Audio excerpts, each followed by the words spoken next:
नमस्कार, मैं अंकिता पट्टनायक महेश्वरी महिला शाखार मेम्बर। आज आम पढ़ा क्लास 8 रो साइंस शस्य उत्पादन और परिचालना। तो शस्य उत्पादन आम आवश्यकता कहीं है तो हेटा जानवा लगे आम आम पूर्व अवस्था के आदिम काल अवस्था के जिमा। तो आम जाचु जे आदिम काल लोक मैंने जाजाबर हिसाब से जीवन यापन करते। तो से बण जंगल में रोते से जो कंचा जातीय खाद्य कंचा मांस कंचा पनीपरिया इत्यादि खाई बंचुले। तो गोटे जगह से खाद्य खाई खाद्य सरी आसुले से अन्य एक जगह को जाऊे। तो सेमती से भाव से जाजाबर जीवन भाव जाजाबर जीवन यापन करुले। तो पढ़मा फसल कौन ना आम जानी गोटे प्रकार उद्भिद गोटे स्थान में उत्पादन अधिक परिमाण में चाष करने को फसल कहुए। तो फसल कौन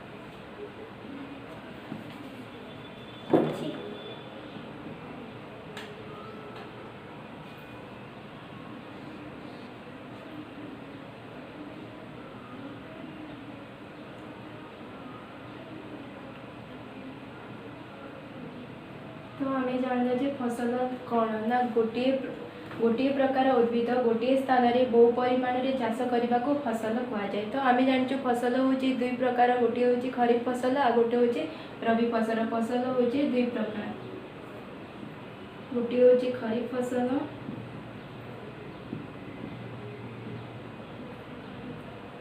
आ गोटे हूँ रबी फसल। तो खरीफ फसल खरीफ फसल वर्षा ऋतु रे करा जाए।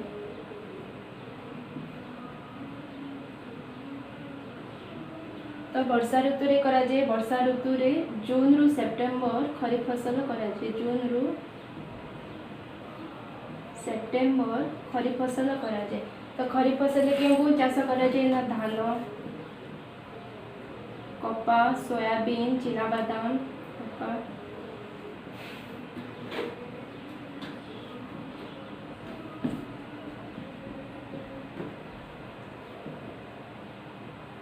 आम जानला खरीफ फसल वर्षा ऋतु रे चाष करा जाए आउ जून रु सेप्टेम्बर जाके। तार उदाहरण है धान कपा सोयाबीन चिनाबादाम। तापर पढ़वा रबी फसल। रबी फसल शीत ऋतु रे करा जाए। शीत ऋतु रे उत्पादन करा जाए।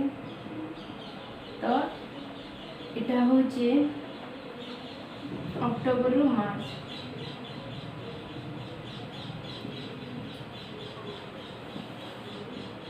तो इतार उदाहरण माने हूँ बुट मटर डाली जातीय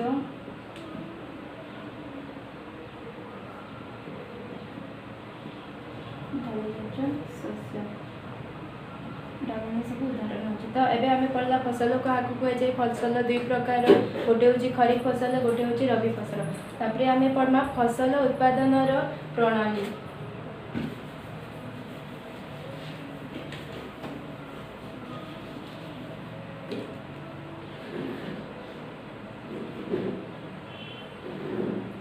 फसल उत्पादन मौलिक प्रणाली।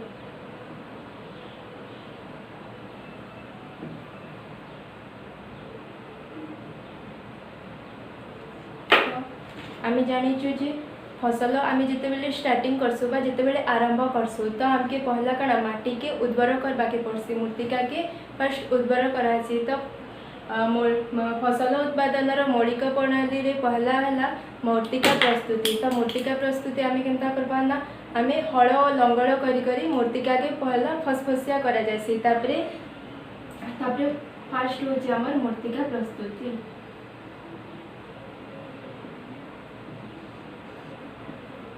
तो आम जानला मूर्तिका प्रस्तुति रे मूर्तिका के पहला तल ऊपर करी हल करी करी आम मूर्तिका के फसफसिया बा उद्बर करतासु। तापरे नेक्स्ट का करबा मंजी बुणना। मंजी बुणा तो मूर्तिका जिते प्रस्तुत है माटी के आम उद्बर कला फसफस कला तापरे मंजी बुणमा।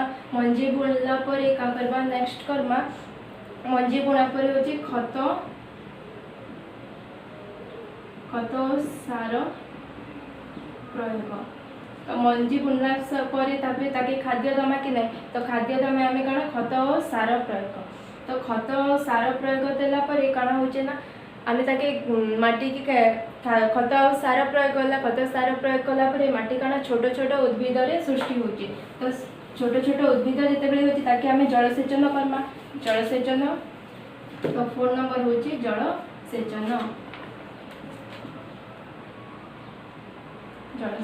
जलसेचन कला जेन आम शस्य चाष करूँ से शस्य कण अनाबना गछ मैंने सब बढ़ुचे। तो से अनाबना गछ मान के आम कण करसु काटवा लगे कण आम 5 नंबर होची अनाबना गछ दमन।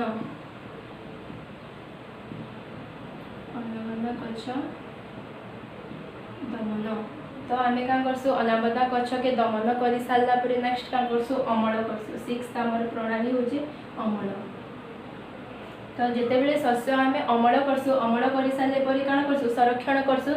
7 नंबर होची संरक्षण। संरक्षण संरक्षण का आम शस्य के अमल कला अमल कर सारे ताके संरक्षण कर रखमा कि जदि संरक्षण कर ना रखमा ताले सेटा काना आजिबा नष्ट हो जिबा। तो 7 नंबर होची हमर संरक्षण। एबे फर्स्ट करबा मूर्तिका प्रस्तुति। मूर्तिका प्रस्तुति किपरि होता है। तो मूर्तिका प्रस्तुति पाई मूर्तिका को प्रथमे कौन करा जाए ना तल ऊपर करी ताको फसफसिया करा जाए। फसफसिया करा जाए या परे मूर्तिका कौन बृहत मूर्तिका माटी तलर बृहत भीतर को जाई पारे। आ चेर माने कौन मूर्तिकार चेर माने श्वासक्रिया नबारे साहाय्य करती। श्वासक्रिया नबारे साहाय्य करती।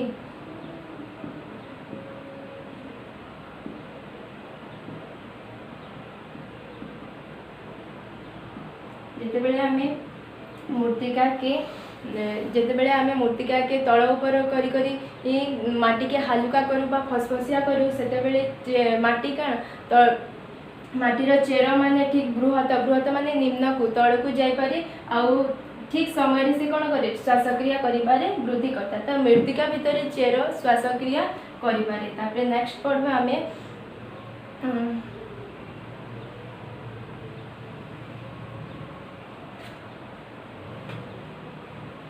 ना मूर्तिका भितरे थिबा चेरा श्वासक्रिया करि परचे। तापरे मूर्तिका भितरे थिबा जिया और अणु माने जिया अणु माने का करूछ ना मूर्तिका के बुद्धि करिबारे सहायता करूछन एवं एगुड़िक मूर्तिका को कौन सहज रे हालुका करि पाछन। तो जिया और अणु रे मूर्तिका सहज रे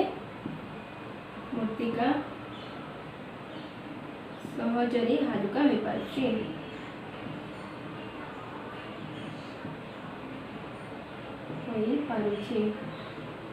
तो आम जानला जिया अणु द्वारा मूर्तिका कहूँ सहजरे ए हालुका होपर से माने ए खत बा जितेबाला हालुका हो जाऊँगी जिया अणु से माने कौन खत बा ह्यूमस रे परिणत होती। तो हालुका होपर कौन हो खत बा ह्यूमस रे परिणत होती।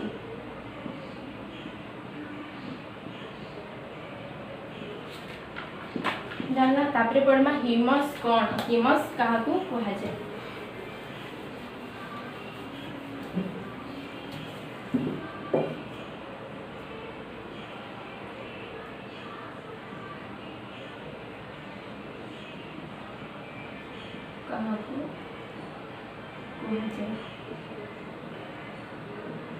तो आम जानी उद्भिद और प्राणी मानकर अपघटन हो मूर्तिका पर जो कला रंगर पदार्थ सृष्टि होता है ताकू ह्यूमस कहुए।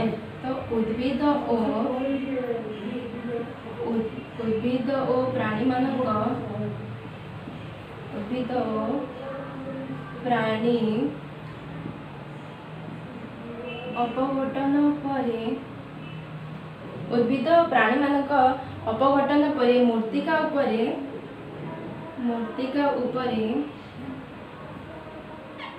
उपरे जो कला रंगर पदार्थ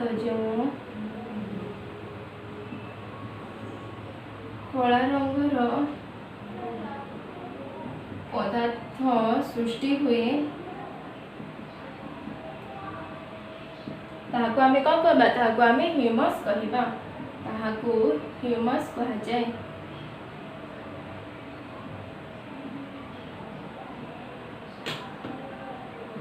तो आमे जानला जे ना उद्भिद प्राणी मानकर अपघटन परे मूर्तिका उपरे जो कला रंगर पदार्थ सृष्टि हुए ताहाको ह्यूमस कहा जाए। तो आमे माने देखिछु जे प्राणी रो किछि अंश बा उद्भिद रो किछि अंश जदि माटी उपरे किछि दिन धरि पड़ी रहिछि तो सेटा किछि दिन परे पचि जाय कि अपघटन सृष्टि कोन गोटे अपघटन सृष्टि करी माटी उपरे कला रंगर एक पदार्थ परे पड़ी रहिता सेही कला रंग को आमे कोन कहिता आमे ह्यूमस कहिता। तो कला अंश आमे जानला जे कला अंश को ह्यूमस कहा जाए। तो प्राणी रो अपघटन को ह्यूमस सृष्टि करता है प्राणी रो अपघटन को ह्यूमस सृष्टि करता है।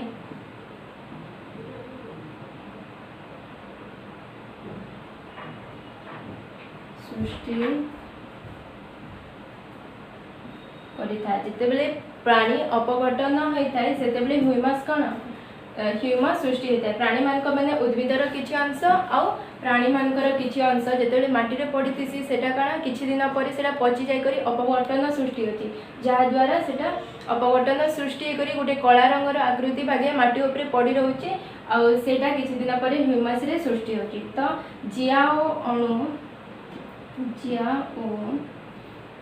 अणुजीव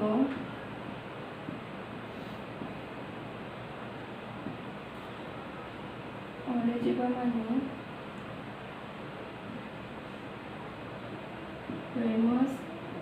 ह्यूमस परिमाण को वृद्धि करथांती।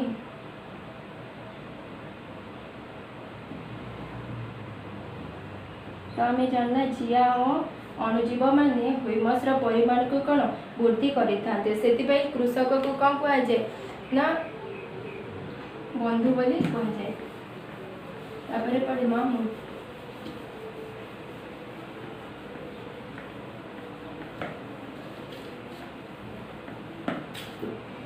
तापरे पढ़बा मूर्तिका ऊपर हल करबा द्वारा आगे काଣା काଣା फायदा होचे ना मूर्तिकार निम्न रे जेथिबा मूर्तिकार हिले ताहा उर्वर अधिका थाए आ ऊपर मूर्तिका कम उर्वर थाए। तो तळ ऊपर करबा द्वारा निम्न मूर्तिका ऊपर मूर्तिका को ऊपर को उठी जाय थाए फल रे यह कोन होय थाए ना वृक्ष सहजरे उत्पादित होय थाए। तापरे मूर्तिका को तळ ऊपर करबा द्वारा मूर्तिका को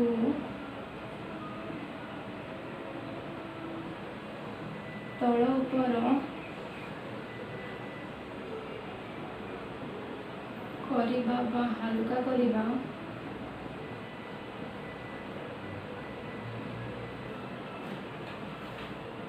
बा हालुका करिबा पद्धति को हल कहा जाए। पद्धति को हल कहा जाए। आमे जानला जे मूर्तिका तळ ऊपर करिबा बा हालुका करिबा पद्धति को हल कहा जाए। आदिम काल रे लोक माने लंगड़ सहाय्य रे कोन करथिले हल कार्य करुथिले। तो लंगड़ कारण तमे जानथिबो लंगड़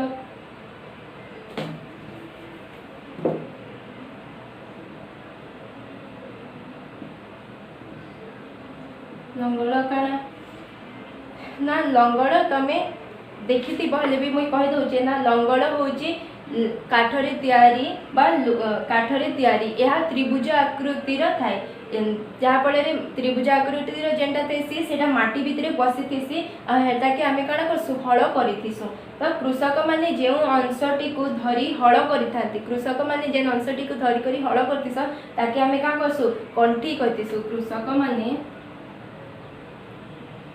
जो अंशटी को धरी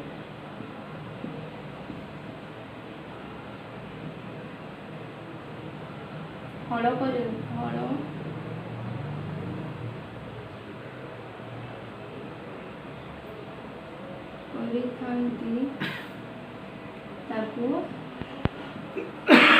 कंठी कहुए।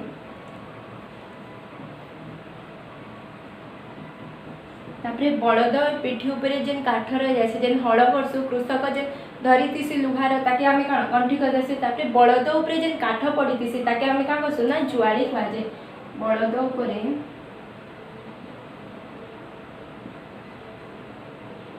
जो काठ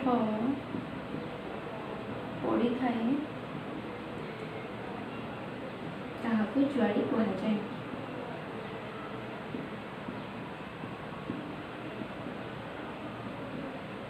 तो आम जानला कंठी और जुआड़ी क्या कहुए ना कृषक जो अंशटी को धरिक चाष करतीसन कंठी कहुए। बलद उपरे जो काठटा पड़ी थी ताकि आम जुआड़ी कहुए। तापर एबे पड़वा मई। मई माने काना ना तुम जान मई हूँ काठरे तैयारी एक उपकरण जिते बड़े कृषक मैंने हल करसन से माने गोटे लंबा काठरे ठिया उठीस से लंबा काठ को दीटा बलद क्या कर दीटा बलद टाणी था फल जो जमी पूरी मोटा गेटाड़िया माटी गुड़ा थाए से माटी गुड़ा को समान भाव में समान करें जहाँफल आमके दुईटा लाभ होती गोटे है जलसेचन आ गोटे मंजी बुड़बारे भलसे सहायता करती। तो पुरातन जुगले लंगल साहाय्य क्या करते कृषि कार्य करुले।